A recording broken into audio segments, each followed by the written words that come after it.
Good morning, listeners and viewers. You're listening to Ammar and Jalf. live on our weekly radio show on Spice FM. Each week we bring some views, news, and one or two clues from the business world. Asian Business Connections aims to connect, support, and promote the Asian and wider communities. And we'll be talking shop quite literally, not just corner shops, whether you look to start a business, have an existing business, or you just want to talk business, we can help. We can't help, and we do help. Anyway, gosh, Jalf, hard week. Yeah, it's and just before we were broadcasting live, we were talking about the impact and cost of just general costs to businesses. It's crazy, isn't it? Yeah, it is. Absolutely, it is. And I think the cost increases currently. I think it's putting businesses in a far more difficult position than even what the pandemic did in many ways, because every corner you turn, from energy to all the utilities, the food, the minimum wage, the corporation tax has gone up, the VAT has gone up from in hospitality up to 20 from 15 or whatever it may be. So every corner you turn, it's just unbelievable cost increases. Now, if you look at it simply, Ammar, there's two ways to counter that in business. A, you increase your revenue to counteract that, or B, you put your prices up. I don't think there's any, or you do a cost-cutting exercise. But how much of that can you do? Well, I mean, undoubtedly, as part of the challenge, I suppose there are always some level of efficiencies when you look at how you deliver your service. So, as I was mentioning to you, Jalf, this week it's been a really hard week. It's been a really hot week, and I'm never complaining about the weather. But on Sunday, I travelled down to Coventry to attend an international programme on growing businesses and how to create the right environment for growing businesses within the region. And I mean, one of the professors, he's like the best in the world. He's gone to Brazil, he's done government level programs, and it's just incredible.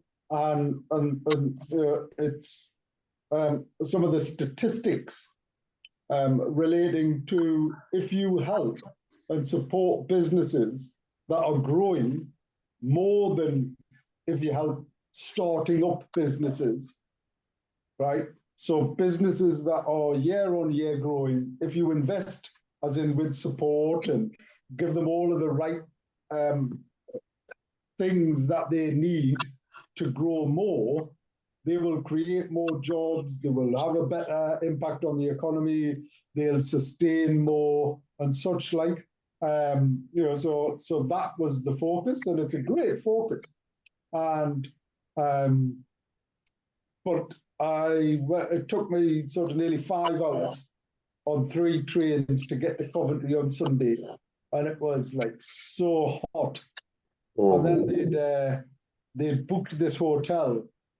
It was called, and I'm going to say it, it was called the Royal Court Hotel, and everybody was told to stay in this hotel because there's group work to be done, and there's lots of different things, and they'd organised a special rate. And actually, the government had paid for a lot of people who were attending and things like that. So I went with the flow, and I got there and went into this room, and this room was like one of the scariest rooms I've ever been in, ever. Right? Yeah. I couldn't get round to the bed. I couldn't walk round the bed, and it felt as if the toilet and the bathroom was in the same place, and it was so hot and stuffy, and it was like, so I went back down to reception and I said, listen, I don't mind paying extra. Can I just have a a better room. And is there any chance of getting a room with aircon? Right?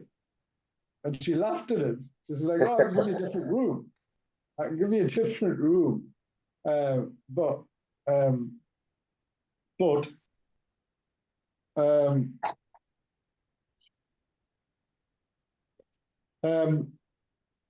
we don't have anything like aircon.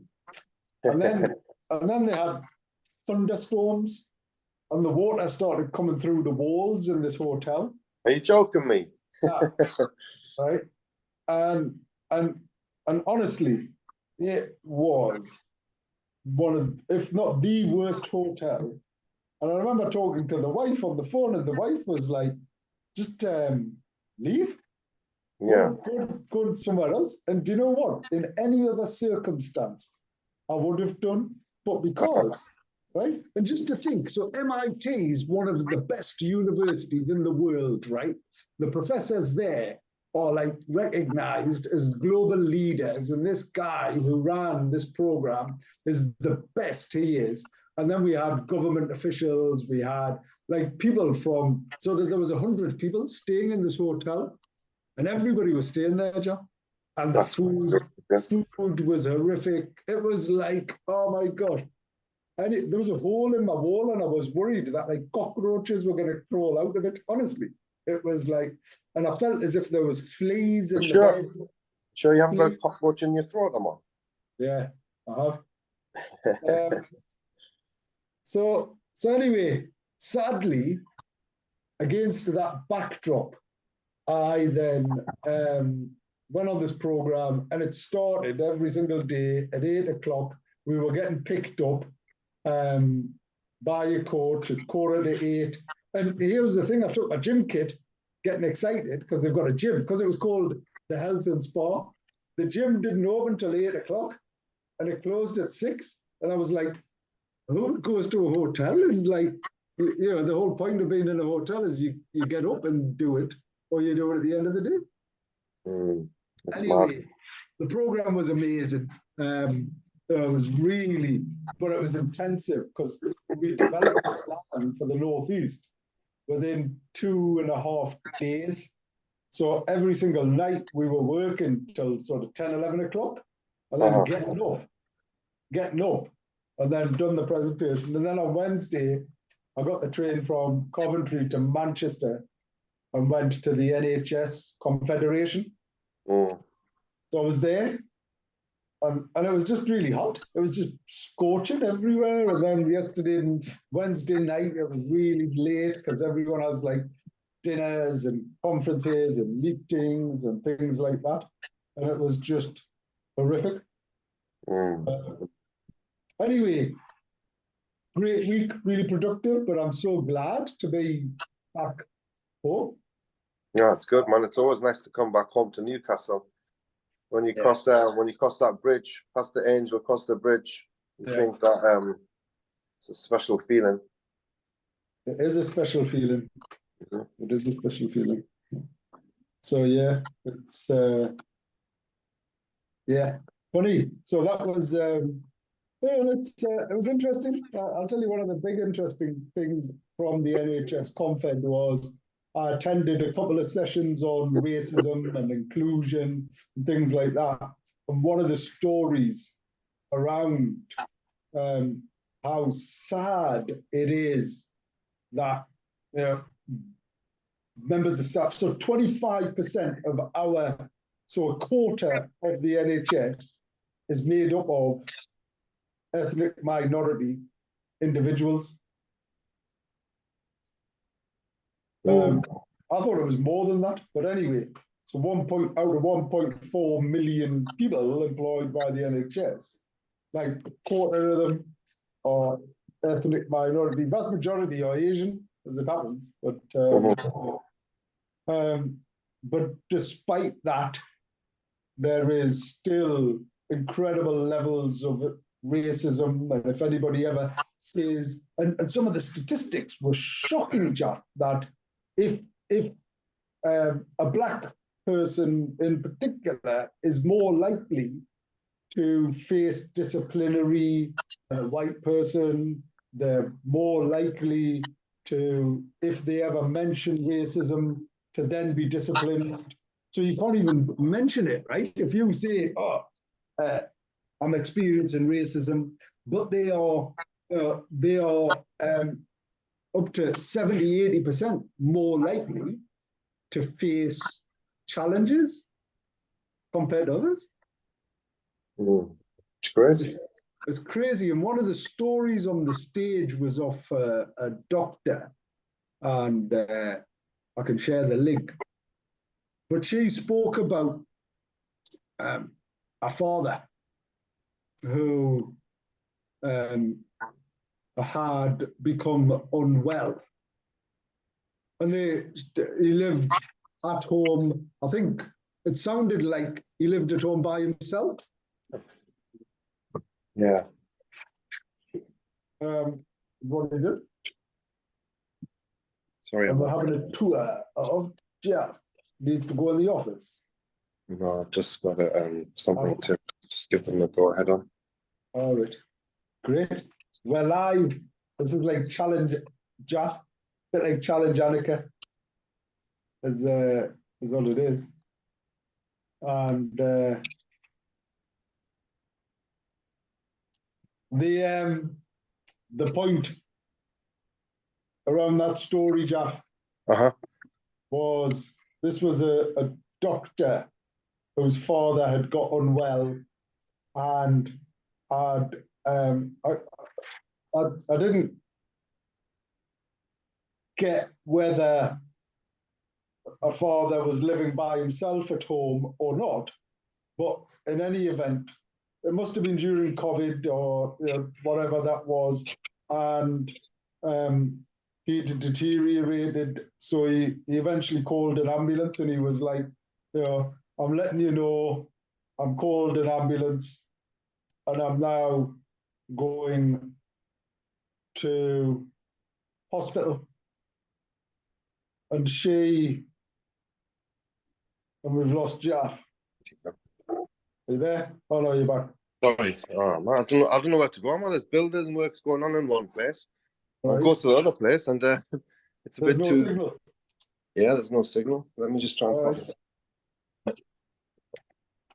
So our father goes to hospital, and he's called Mohammed, right? It's called Mohammed. Yeah. Okay. And there's a relevance to this in a second. So this was during COVID, so they couldn't visit him. They never got any updates, right? And they were regularly ringing up. And there was another Mohammed on the ward. Right. So they'd regularly ring up and be given his information wrongly because, oh my gosh, there's two Mohammeds. All the Mohammeds are the same. And he'd been writing notes down, and he was like, they're not looking after me, there's no care, my lips have sealed because they're not giving me any water, they're not doing any of the things that they could be or should be, and they were just leaving him be. And it was like the care was so poor and sad. And this is the doctor, she's telling the story. But the worst thing about it, Jeff, was he deteriorated, and at the time they do a end of life call, right? They'd put do not resuscitate on his board because they just assumed because he was Asian he wouldn't want to be resuscitated, as opposed to checking with their family whether he could or should be. They'd made so many wrong assumptions, but at the end, so they'd scheduled in this end of life call for him because he was about to pass, right? And it was with the wrong family. Jesus, it's ridiculous, man. 30 minutes.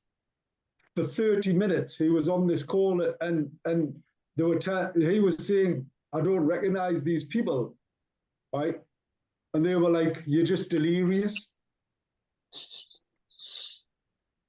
Yeah, it's awful. And then they found his notes, where he'd sort of written stuff down, and over the period of time, over the couple of weeks, he'd like sort of said, it's horrific what's happening to me. I can't believe it. I trusted, I loved my NHS.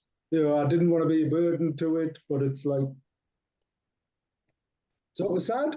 And then, because he was an elder, and equally, because he was an elder, he was respected, people came around the house and they were telling the family off. Why did you send him to hospital? Why did you let that happen? There was all of these different things that understandably people, it reinforces that negative view, and so that experience doesn't. Anyway, the point is, it's quite sad. And then the other thing was, right, and I must admit, it got me a little bit, because when people talk about racism or talk about like experiences, and they like sort of really complain about it, I'm like, well, let's try and change this into how can we positively share these stories and things like that. And they were saying that unless you share these things and unless people get more comfortable with being uncomfortable, it won't lead to any change. We need to call out racism. And there was I met someone from Windrush who was then a nurse. So 75 years ago, they'd come on the Windrush from Mauritius, and he was telling of his experience. He was a nurse out there. He came here, he started being a nurse, and during that time, when he first was a nurse, he'd go around with his other nurses, and certain white people on beds would say to him, "Don't you dare touch me with your black hands. Get away, you black man." Things like that. I don't want any treatment from you. This was happening in hospitals. And actually, but that's not recent though, is it? Well, I'll tell you what it is, Jeff, right? That during COVID, we done some research around people getting treated differently. And what was really interesting, and in certain places like, I have first-hand stories from in Sunderland by doctors in a hospital in Sunderland not that long ago, where someone had come in and people were going, "Get away, you packy, you're not touching me. I want to make and this type of stuff still sadly happens in certain areas. But no, his stories were like from the 50s and 60s, is what he was talking about. But he was sort of saying, what was shocking was that the nurses he was with would run away and not say anything, or like just look down and never ever go saying, stop being silly. Yeah. So he never had any support from the people around him. So he was then sort of, what they're saying is that if you don't get that support, if you don't get that interest, then how do you feel comfortable to then talk to them about other things if they're not going to cover your back when you need them? You're not.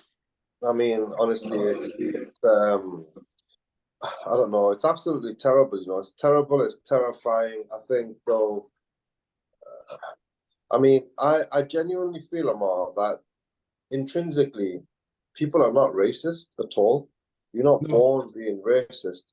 You're born with kind of just the natural, the human traits is to care for one another and all of those things. I think it's a state of mind that's ruined from society, and I think it's like very deep-seated issues. And ultimately, Ammar, you have to look at history, and you have to look at the people that have kind of who has been at the forefront of creating this type of mentality. It's got to be kind of if you go back to like King Leopold of Belgium and stuff, and you go to Africa and you take over the entire country, and you bring these black people back and you put them in a zoo for people to come and have a look at them and stuff like that. It's just highly degrading behavior that you create that type of elitism and all of those things, and that stems down into a state of mind and a part of a culture and A, B, C, and D.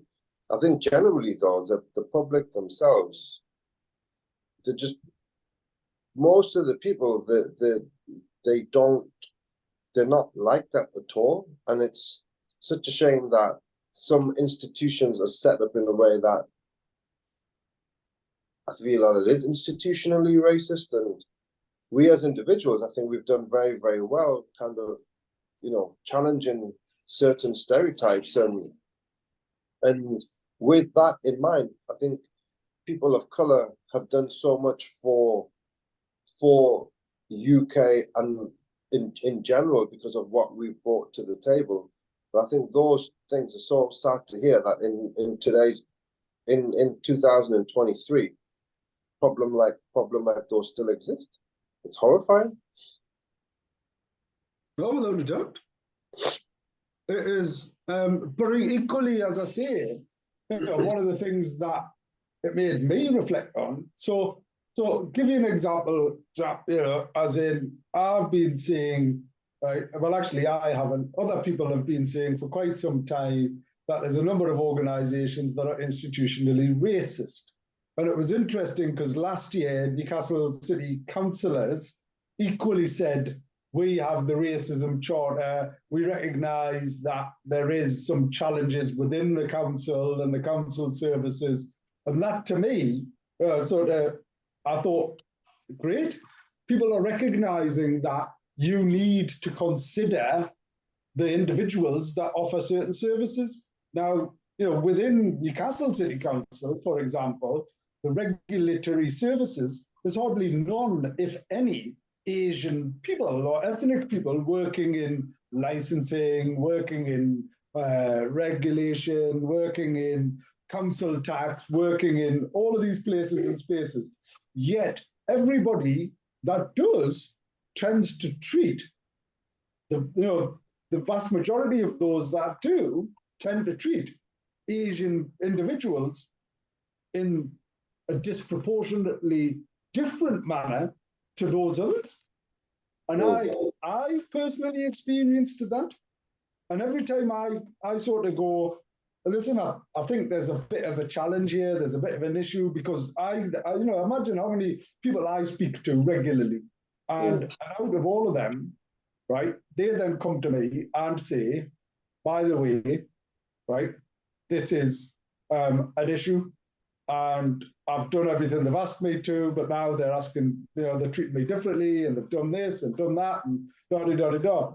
And I then speak to others who have had, who aren't Asian or ethnic, and they go, oh, no, I've never had any problems. I go, but even though you've had these challenges, oh, yeah, they just sort of said they'll deal with it, and it's dealt with, and whatever else. And the thing is my concern, and the reason why I didn't pursue the council after the issues that I experienced was I didn't want them, I'm frightened, I'm afraid as to what would or could potentially happen if I then made an example of them. Yeah, well, yeah, I mean, they would come after you. Yeah, they make your life very, very difficult. And they do that anyway, don't they? They do that anyway. I think, Ammar, the fact is that, look, the city councils and the governments and everything that they're doing, it's a homogenous kind of group. And you can't say that it's actually the government that's leading it. It's like a different group of individuals. So, for example, how come nationwide, you would introduce things that don't make any sense? Like, to me, when I'm going, we've been traveling all of our lives, going to all different cities, and going to Manchester, going to Birmingham, going to Nottingham, going to Leicester. And are you telling me that all of a sudden, all of the city councils around these cities have gone mad together because of the new kind of, the new no entry zones, the new one-way systems, the new get rid of parking, introduce cycle lanes and ABC and thing with no one on it? It's all a kind of coherent kind of campaign that is collective between all of the different councils led by the government, but they're making mad decisions to the detriment of the businesses, to the detriment of the people. they're not bothered. They've got their kind of big gains somewhere, whether it be funding from the EU, where someone's making X amount here, there, and everywhere. So I just feel that it's not the councils are not, I can't genuinely believe that the councils are there to help the businesses and the people within those cities, because I'm not feeling that personally, and I'm living in the city myself. And I think that's that's pretty tragic and sad if there is a wider wider kind of group that's doing things not for the best interests of the people and the businesses in that city. And that seems to be across the board, because every single city you go to, everyone's going to complain, oh my God, I've just been to that city, getting into the city was ridiculous, and A, B, C, and D. And it just doesn't make any sense what's going on. Yeah, I agree. And that it doesn't make any sense, and that's because there's a range of things that need to be considered. But Martin, do you feel that you know, when they have these city councils like consultation meetings, do you think they actually ever listen to the needs of the businesses beyond their kind of bigger agenda that they want to kind of fill or fulfill? Because I don't feel that it's going to happen. Well, you know, I think there's two things here, right? So I think it would be wrong to suggest, to say, does anybody ever not listen? I think that would be wrong and remiss of us to suggest that. I think part of the issue and the challenges are at the point of consultation.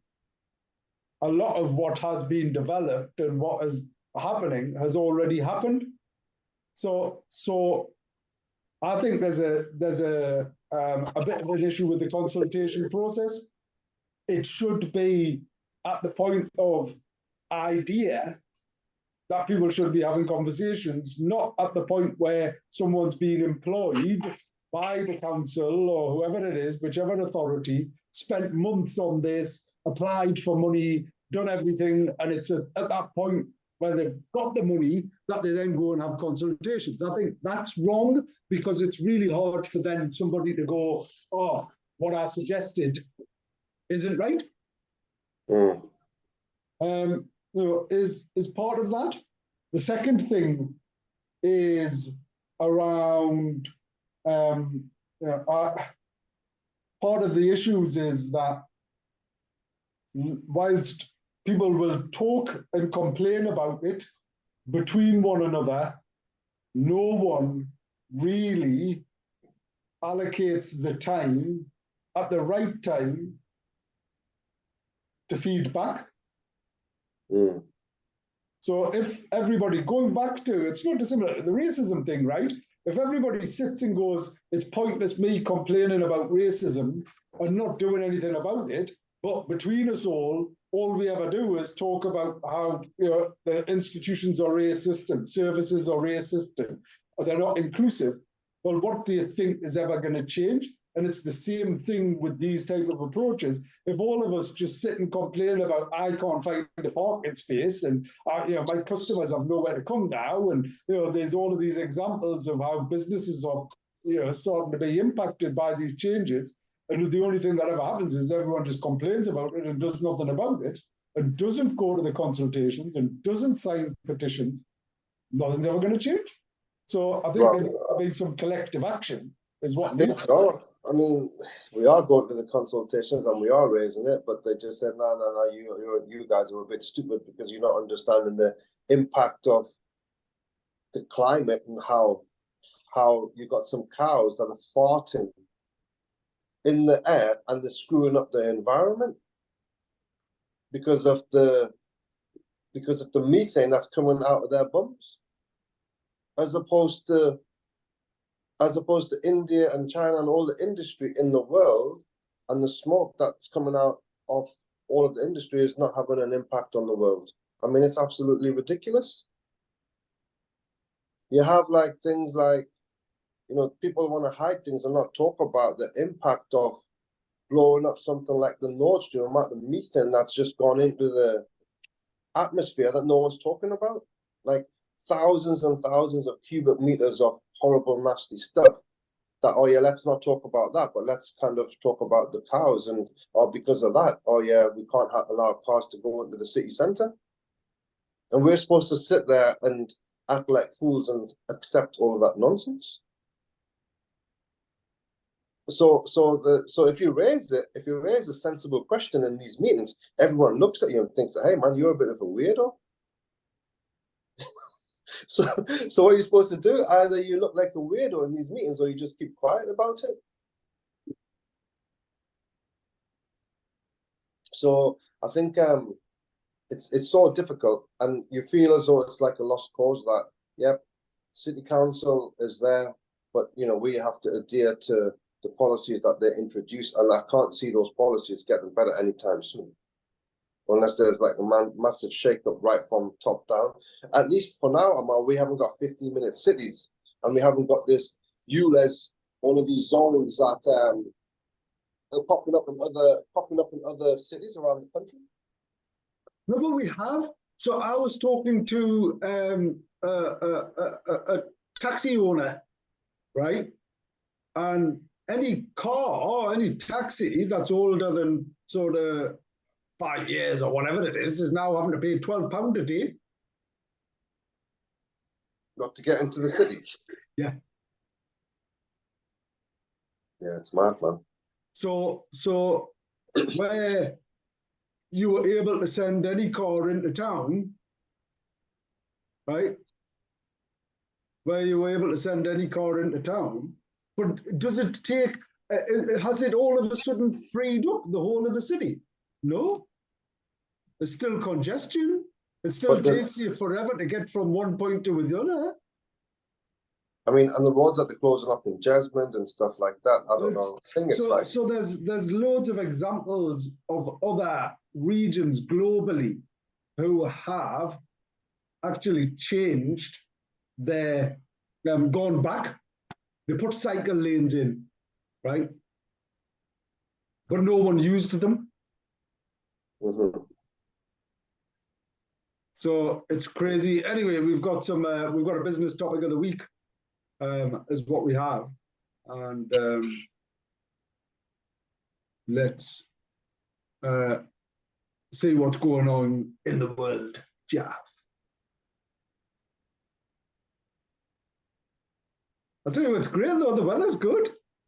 Weather's fantastic, man. Let's not complain about it, because if you say the weather's, oh my God, it's too hot, they're going to say, yeah, global warming's making it too hot. You know, let's close down the city. There's no pleasing any. You can't please people, especially people like us. It's well, look, even the headlines this week: Newcastle's Joe Linton says he received racist abuse after Arsenal game.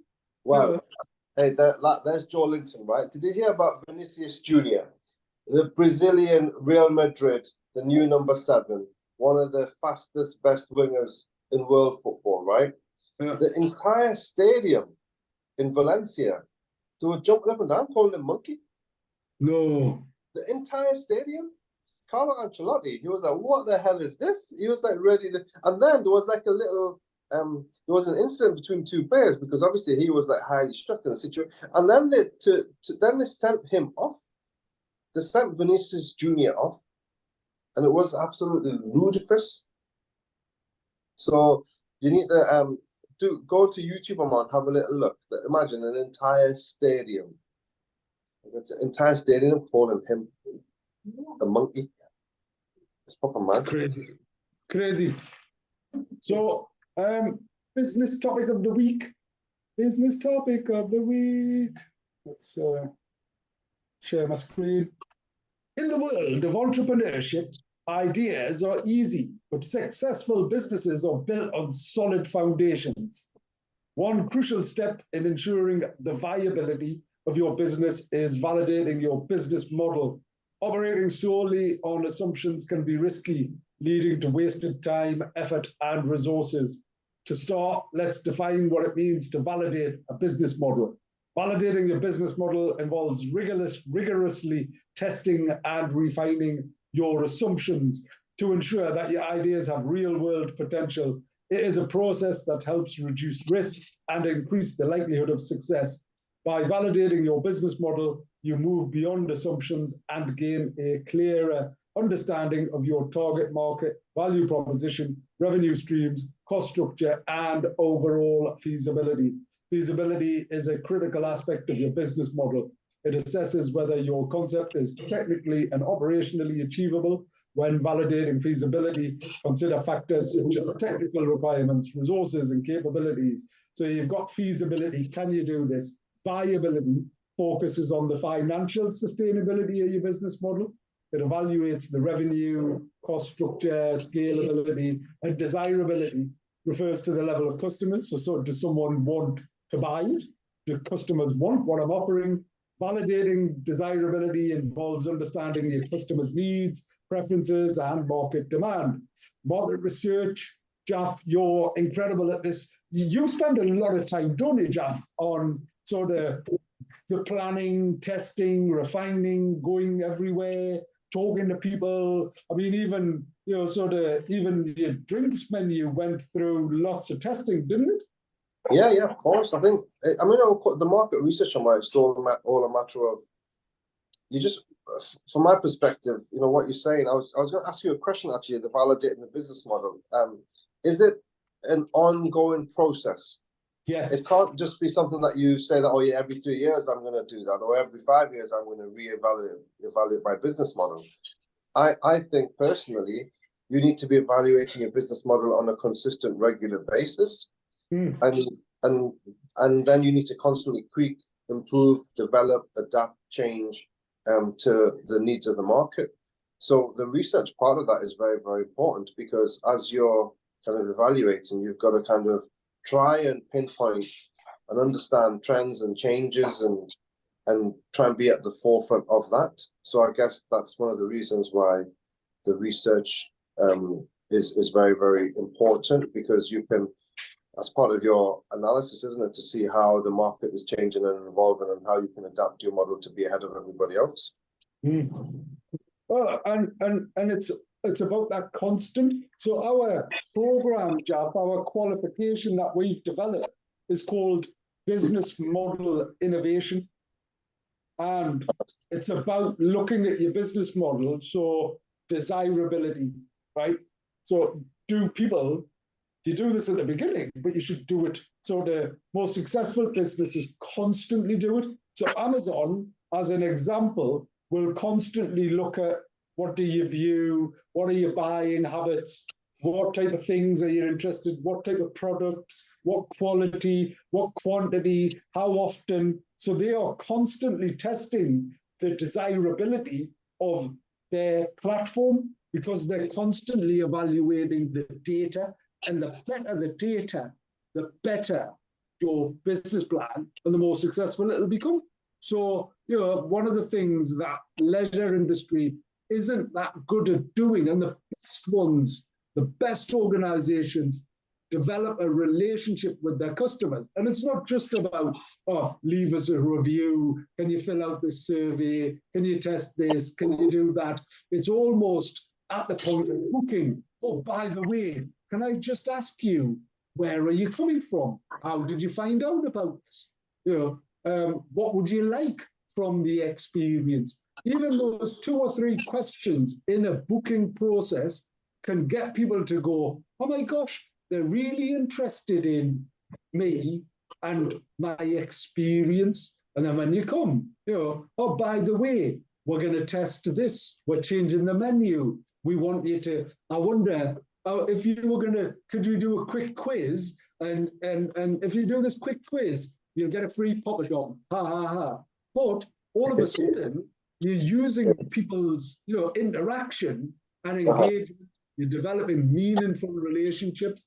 And then at the end of it, sort of go, actually fill out this survey and we'll give you 5% off your bill this time, as in, and immediately you're getting real insights that help you to improve your offer, but also engage with customers. So, and you make it as simple and easy as possible, things like that. But then, so the desirability is the most important, is one of the most important. Out of the three things, you need to do all of them. The thing that people didn't realize over the last 2-3 years is the viability part of the business. So costs have gone up. People haven't looked at their prices. They haven't, and it's not just about, oh, can I cut costs? It's about where can I put efficiencies in place. So if you've got someone answering the phone, do you take a booking system? And as part of that booking system, from a no-show perspective, do you take a deposit, and you just direct everybody online? In fact, you don't even have a telephone. It's by well, with the advent of AI, Ammar, you probably don't need anyone anymore soon. No, that's which is great, and actually take advantage of it. If you've got a question, please just look online. I mean, Jalf, how many people? And it's a great business, incredible business model. Have you heard of anybody ever calling Netflix? No, they just complain about. Some people are complaining about it, that they've got rid of that. Oh no, but that's a different. Yeah. Well, anyway, the Turkish thing, Ammar. What was the Turkish thing called? They had that. I don't know. The Turkish. I don't know. One of the big guys had a program, but they had a movie about him. They've taken it off, so they're not very. Some people are not very happy about that. But either way, I understand your point. Anyway, my point is so the efficiencies. So where could you introduce efficiencies, right, as a business? So of course your costs are your most significant, as in your variable costs. But what about your fixed costs? What else could you do? Is there different ways of buying things? Could you join a club, for example, and get better discounts? Could you look at alternative ingredients and produce? Do you have seasonal menus, which then reduce the costs? Some of the organizations equally look at, what, we're going to change our menu every sort of couple of months. Why are we going to do that? Because it allows for us to look at our costs and sort of explore what type of things can we get at a different price and things. Anyway, there's a whole range of things that you could do. But looking at your business model constantly and consistently is critical to the success of your business. That's why, and that's how the best and fastest growing organizations who consistently do this. Now, from a leisure perspective, it was interesting, wasn't it? Because you had Apartment Group and various others who just constantly, every 2-3 years, do a refurb. Every 2-3 years, do a refresh. And then, obviously it's something that you do quite regularly as well, because it keeps it fresh, it keeps it, sort of engaging, it keeps it current. So business model innovation is key. The other thing to recognize as well is there's incredible value on bringing external people in who are experts in particular field to facilitate that. Now, you've done an incredible job in regards to your kitchen, your back office, and your staffing and things like that. But from a business perspective and a business model perspective, innovating your business model is something that takes years of experience, and it needs to be bespoke to you. So, it needs to be based on your values. It needs to be based on, what do you stand for? What type of experience? Where are you from a value chain perspective? What's your business model? So understanding what your business model is now versus what it could be is quite a technical exercise. So get someone in to look at that. Yep, I think it's really it's really great advice, Ammar, and I think it's so important, especially in today's climate, that you do business remodeling, because without it, I think a lot of businesses are going to go down. Yeah. Oh, you have to. And you know what? Sadly, some of the best experts from a business model perspective are insolvency practitioners, right? Because that's their job. They come in and evaluate whether they can turn the business around. And one of the best bits of advice is talk to an insolvency practitioner at the beginning of your journey and when you don't need to talk to them, right? Because getting that advice from someone with that experience, and you know, no one wants to talk to an insolvency practitioner, do they? But actually, they are incredible business experts. This is what they do, and they look at all of those three things. They look at the desirability, feasibility, and viability. Primarily, the viability, because it's the bottom line is the bottom line, right? Unless you're making money, unless you're going to continue to make money, why are you doing what you do? You know, it's great having something that lots of people want to buy. It's great that you can deliver it, but if you're never going to make money from it, what's the point? That makes complete sense. So you know, and similar, we've spent, so the SME Centre of Excellence and Yola, we've spent the last 20 years developing the programs that we have and supported so many organizations, some a lot more successfully than others. So we've got the formula, you know, and that's why lots of people are now using the Yola Business Model Innovation Framework, looking at these three things. And actually, lots of people are even doing the qualification because that then gives them the experience and the expertise to sort of constantly do this. So you apply it, and because it's practical, it's done on the organization or the business. So you do it for your own business is what you do. And we've got a series of business owners, we've got a series of organization owners who are doing this. I get really excited by it because I can see the impact of it. And talking about business, well, we're working with NatWest and delivering an enterprise program, and it's about people who are interested in starting a business. So, you know, one of the best times to start a business, they say, is in times of adversity, times and challenges. So, in association with NatWest, we're hosting an enterprise ignition at All Saints Church behind you on the quayside, Jalf, that beautiful building. You know, so that'll be really exciting, is what it will be. And then we've got the Curry Club in 2 weeks' time at Brown Dolphin. That's exciting. We've got the Bank of England. So Jalf, get that in your diary. 29th. If the Bank of England are giving money away, I'll be there. Yeah, good. Yeah. Well, the next best thing to that is advice. So all they need to do is just print some money for us, like they do for themselves. Give it to the elite club, man. Quantitative easing, they call it the posh word. Well, it's the thing that they're doing now is quantitative tightening, and they've never done that before. And then I'm quite excited because the Hoppings are here. Yeah, cool. I've just driven past it tomorrow. Have you? Well, let's hope it doesn't. Let's hope that curse that they put on us, where it's going to rain when they start. Hopefully, it doesn't happen this year. Well, I know we've had occasions where it hasn't rained, but then most of the time. Yeah. Anyway, it's a goodbye and farewell from me.